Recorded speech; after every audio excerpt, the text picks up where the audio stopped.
ನಮಸ್ತೆ ಫ್ರೆಂಡ್ಸ್, ಇವತ್ತೊಂದು ಅತ್ಯದ್ಭುತವಾಗಿರುವಂತಹ ನಮ್ಮ ಹಸಿವು ತಟ್ಟಂತ ನೀಗಿಸುವಂತಹ ಒಂದು ಹೆಲ್ದಿ ಆಗಿರುವಂಥ ಒಂದು ಸಮ್ಮರ್ ಸ್ಪೆಷಲ್ ರೆಸಿಪಿ ಜೊತೆ ಬಂದಿದ್ದೀನಿ.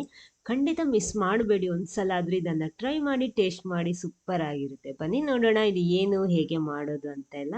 ನೋಡಿ, ಅದಕ್ಕೋಸ್ಕರ ನಾನಿಲ್ಲಿ ಸೌತೆಕಾಯಿ ತಗೊಂಡಿದ್ದೀನಿ. ಒಳ್ಳೆ ಫ್ರೆಶ್ ಆಗಿರುವಂಥ ಸೌತೆಕಾಯಿ. ಆಮೇಲೆ ಅದು ಜಾಸ್ತಿ ಬೆಳೆದಿರೋದು ತಗೋಬಾರ್ದು, ಎಳುತ್ತು ಸ್ವಲ್ಪ ಇದಿರುತ್ತೆ ಅಲ್ವಾ, ಆ ರೀತಿಯದಾದ್ರೆ ಚೆನ್ನಾಗಿರುತ್ತೆ. ಅದು ಹಾಗೆ ತಿನ್ನೋದಕ್ಕೂ ಚೆನ್ನಾಗಿರುತ್ತೆ ಅಲ್ವಾ. ಹೌದು, ಇಲ್ಲಿ ನೋಡಿ ನಾನು ಇದ್ರ ಸಿಪ್ಪೆಯನ್ನು ತೆಗಿತಾ ಇಲ್ಲ, ಯಾಕಂದ್ರೆ ಇದು ಆ ರೀತಿ ಪೆಸ್ಟಿಸೈಡ್ ಎಲ್ಲ ಹಾಕಿ ಬೆಳೆಸಿರೋ ಅಂಥದ್ದಲ್ಲ, ಒಳ್ಳೆ ಹೆಲ್ದಿ ಆಗಿರೋವಂಥದ್ದು. ಅದ ಕಾರಣ ಇದನ್ನು ಹಾಗೆ ನಾನಿಲ್ಲಿ ಉಪಯೋಗಿಸ್ತಾ ಇರೋದು. ಮೊದಲು ಇದನ್ನ ಈ ರೀತಿ ತುರಿಬೇಕು. ಫುಲ್ಲಾಗಿ ತುರ್ಕೊಳ್ಳಿ.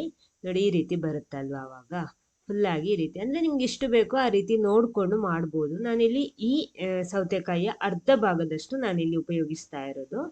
ಈ ರೀತಿ ಫುಲ್ಲಾಗಿ ತುರ್ಕೋಬೇಕು. ಆವಾಗ ಅದರಲ್ಲಿ ಎಕ್ಸ್ಟ್ರಾ ನೀರು ಇರುತ್ತೆ, ಆ ನೀರು ಉಪಯೋಗಿಸ್ಬೇಕಾದ ಅವಶ್ಯಕತೆ ಇಲ್ಲ, ಹಿಂಡಿ ತೆಗಿಬೇಕಾದ ಅವಶ್ಯಕತೆಯೂ ಇಲ್ಲ. ನೋಡಿ, ಈ ರೀತಿ ತುರಿದು ರೆಡಿ ಮಾಡಿ ಇಟ್ಕೊಂಡ್ರೆ ಸಾಕಾಗುತ್ತೆ. ಓಕೆ, ನೋಡಿ ಇದು ಇವಾಗ ರೆಡಿ ಆಗಿದೆ. ಇದನ್ನು ಸೈಡಲ್ಲಿ ಇಟ್ಕೊಳ್ಳಿ. ನೆಕ್ಸ್ಟ್ ಒಂದು ಮಿಕ್ಸಿಂಗ್ ಬೌಲಿಗೆ ನಾನಿಲ್ಲಿ ಅರ್ಧ ಕಪ್ ತೆಂಗಿನ ತುರಿ ಹಾಕ್ತಾ ಇದ್ದೀನಿ. ಅದರ ಜೊತೆ ಅರ್ಧ ಈರುಳ್ಳಿ ಕೂಡ ಸಣ್ಣಕ್ಕೆ ಕಟ್ ಮಾಡಿಬಿಟ್ಟು ಹಾಕಿದ್ದೀನಿ. ನೆಕ್ಸ್ಟ್ ಉಪ್ಪು, ರುಚಿಗೆ ತಕ್ಕಷ್ಟು ಉಪ್ಪು, ಸ್ವಲ್ಪ ಅರಿಶಿನ ಹುಡಿ ಹಾಕ್ಕೊಳ್ಳಿ. ನೆಕ್ಸ್ಟ್ ಒಂದು ಸಣ್ಣ ಕಡಾಯಿ ಬಿಸಿ ಮಾಡಿಕೊಂಡು ಅದಕ್ಕೆ 1 ಟೀ ಸ್ಪೂನ್ನಷ್ಟು ತುಪ್ಪ ಸೇರಿಸಬೇಕು. ತುಪ್ಪ ಅಥವಾ ಎಣ್ಣೆ, ಅದು ನಿಮ್ಮ ಚಾಯ್ಸು. ತುಪ್ಪ ಹಾಕ್ಕೊಂಡು ಚೆನ್ನಾಗಿರುತ್ತೆ. ಆಮೇಲೆ ತುಪ್ಪ ಬಿಸಿ ಆದಮೇಲೆ ಒಂದು 1/4 ಟೀ ಸ್ಪೂನ್ನಷ್ಟು ಜೀರಿಗೆ, 1 ಟೀ ಸ್ಪೂನ್ನಷ್ಟು ಉದ್ದಿನಬೇಳೆ. ಆಮೇಲೆ ಇದಕ್ಕೆ ನಾನು ಮೊದಲು ಸ್ವಲ್ಪ ಬಿಸಿ ಆಗಬೇಕು. ನೆಕ್ಸ್ಟ್ ಇದಕ್ಕೆ ನಾನು ಕಡಲೆ ಬೀಜ ಕೂಡ ಹಾಕ್ತಾ ಇದ್ದೀನಿ.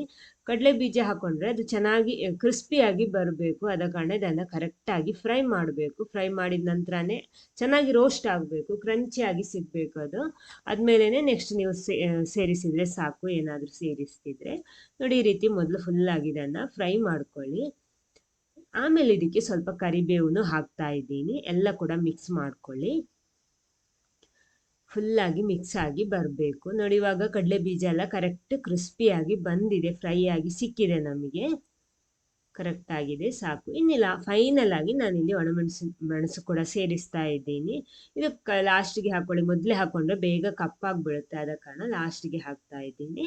ಸ್ಟವ್ ಆಫ್ ಮಾಡ್ಕೊಂಡ್ಬಿಟ್ಟು ಇದನ್ನು ಬಿಸಿ ಬಿಸಿಯಾಗಿ ಈ ತೆಂಗಿನ ತುರಿ ಮಿಕ್ಸಿಗೆ ಹಾಕ್ಕೊಂಡ್ಬಿಟ್ಟು ಒಂದ್ಸಲ ಕರೆಕ್ಟಾಗಿ ಮಿಕ್ಸ್ ಮಾಡಬೇಕು. ಫುಲ್ಲಾಗಿ ಬಿಸಿ ಬಿಸಿ ಹಾಕಬೇಕು. ಹಾಕ್ಕೊಂಡ್ಬಿಟ್ಟು ಈ ರೀತಿ ಫುಲ್ಲಾಗಿ ಒಂದ್ಸಲ ಮಿಕ್ಸ್ ಮಾಡ್ಕೊಳ್ಳಿ. ಇದು ನೋಡಿ, ಇವಾಗ ಕರೆಕ್ಟಾಗಿ ಮಿಕ್ಸ್ ಆಗಿ ಸಿಕ್ಕಿದೆ ಅಲ್ವಾ.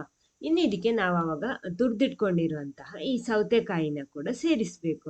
ಅದರ ನೀರು ಸೇರಿಸಬೇಡಿ, ಹಾಗೆ ತೆಗೆದು ಹಾಕಿದ್ದು. ಹಿಂಡಿ ಕೂಡ ಹಾಕೋದು ಬೇಡ, ಹಾಗೆ ಸೇರಿಸಿದರೆ ಸಾಕು.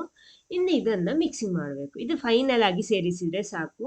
ನಾವು ಯಾವಾಗ ಸರ್ವ್ ಮಾಡ್ತೀವೋ ಆವಾಗ ಇದನ್ನು ಹಾಕ್ಕೊಂಡ್ಬಿಟ್ಟು ಈ ರೀತಿ ಮಿಕ್ಸ್ ಮಾಡಿಕೊಂಡ್ರೆ ಸಾಕು. ಮೊದಲೇ ಹಾಕ್ಕೊಂಡ್ಬಿಡೋದು ಬೇಡ. ನೋಡಿ, ಈ ರೀತಿ ಫುಲ್ಲಾಗಿ ಒಂದ್ಸಲ ಮಿಕ್ಸ್ ಆಗಿ ಸಿಗಬೇಕು ನಮಗೆ. ಇಲ್ಲಿ ನಿಮಗೆ ಸ್ವಲ್ಪ ಬೇಕಿದ್ರೆ ಸಕ್ಕರೆ ಸೇರಿಸ್ಬೋದು, ಆಪ್ಷನ್ ಅದು. ನೆಕ್ಸ್ಟ್ ನೋಡಿ, ಇದಕ್ಕೆ ಫೈನಲ್ ಆಗಿ ನಾನು ಅವಲಕ್ಕಿ, ನಾನಿಲ್ಲಿ ಪೆಪ್ಪರ್ ಅವಲಕ್ಕಿ ಅಥವಾ ತೆಳು ಅವಲಕ್ಕಿ ತಗೊಂಡಿರೋದು. ನೀವು ದಪ್ಪ ಅವಲಕ್ಕಿ ತಗೋತಿದ್ರೆ ಅದನ್ನು ಸ್ವಲ್ಪ ನೆನೆಸ್ಬಿಟ್ಟು ಹಾಕ್ಕೊಳ್ಳಿ. ಈ ಪೇಪರ್ ಅವಲಕ್ಕಿ ಅಥವಾ ತೆಳು ಅವಲಕ್ಕಿ ತಗೋತಿದ್ರೆ ನೀವು ಯಾವಾಗ ಸರ್ವ್ ಮಾಡ್ತೀರೋ ಆವಾಗ ಮಾತ್ರ ಹಾಕ್ಕೊಂಡ್ಬಿಟ್ಟು ಮಿಕ್ಸ್ ಮಾಡಬೇಕು. ಯಾಕಂದರೆ ನಮಗೆ ಕ್ರಿಸ್ಪಿಯಾಗಿ ತಿನ್ನೋದಕ್ಕೆ ಚೆನ್ನಾಗಿರೋದು, ಸಾಫ್ಟ್ ಆದರೆ ಚೆನ್ನಾಗಿರಲ್ಲ. ಇದು ಹಾಕಿದ ಕೂಡಲೇ ಬೇಗ ಸಾಫ್ಟ್ ಆಗುತ್ತೆ. ಆದ ಕಾರಣ ನಾವು ಯಾವಾಗ ಸರ್ವ್ ಮಾಡ್ತೀವೋ ಆವಾಗ ಮಾತ್ರ ಇದನ್ನು ಹಾಕ್ಕೊಂಡ್ಬಿಟ್ಟು ಮಿಕ್ಸ್ ಮಾಡಿಕೊಂಡ್ರೆ ಸಖತ್ತಾಗಿರುವಂತಹ ಸೌತೆಕಾಯಿ ಅವಲಕ್ಕಿ ರೆಡಿ ಆಗುತ್ತೆ. ಹೆಲ್ದಿ ಆಗಿರುವ, ಟೇಸ್ಟಿ ಆಗಿರುವಂತಹ ಈ ರೆಸಿಪಿ ಒಂದ್ಸಲ ಅದೊಂದು ಟ್ರೈ ಮಾಡಿ ನೋಡಿ, ಚೆನ್ನಾಗಿರುತ್ತೆ. ಮಿಸ್ ಮಾಡಬೇಡಿ. ಫಸ್ಟ್ ಟೈಮ್ ಚಾನಲ್ ನೋಡೋರು ದಯವಿಟ್ಟು ಚಾನಲ್ ಸಬ್ಸ್ಕ್ರೈಬ್ ಮಾಡಿ. ಇಷ್ಟ ಆದರೆ ಲೈಕ್ ಮಾಡಿ, ಎಲ್ಲರ ಜೊತೆ ಶೇರ್ ಮಾಡಿ. ಓಕೆ, ಇನ್ನೊಂದು ಹೆಲ್ದಿ ವೆರೈಟಿ ಟೇಸ್ಟಿ ರೆಸಿಪಿ ಜೊತೆನೆ ಬರ್ತೀನಿ. Thank you.